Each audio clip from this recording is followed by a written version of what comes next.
அக்ஷய் பிரமா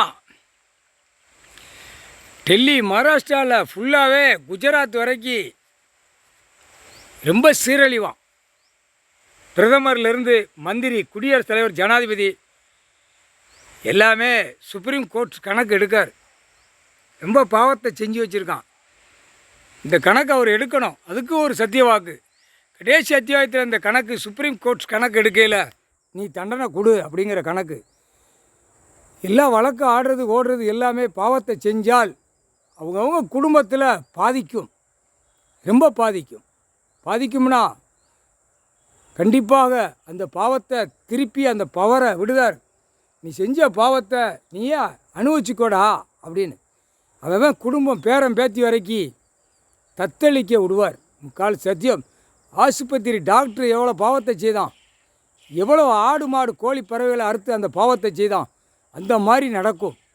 ஒவ்வொரு வீட்டுகள்லேயும் கண்ணீர் கூத்தலுமாக ஓடும். சுப்ரீம் கோர்ட் கணக்கு எடுக்கையில் அப்படியே அவரே மனம் அப்படியே சுண்டி உட்கார்ந்துருக்கார். எல்லா கணக்கு எடுக்கார். உள்ளே போய் எல்லாமே பார்க்கார்.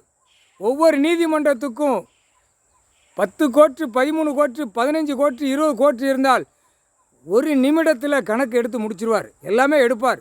எல்லா நீதிமன்றத்திலும் உள்ளே போய் எடுப்பார்.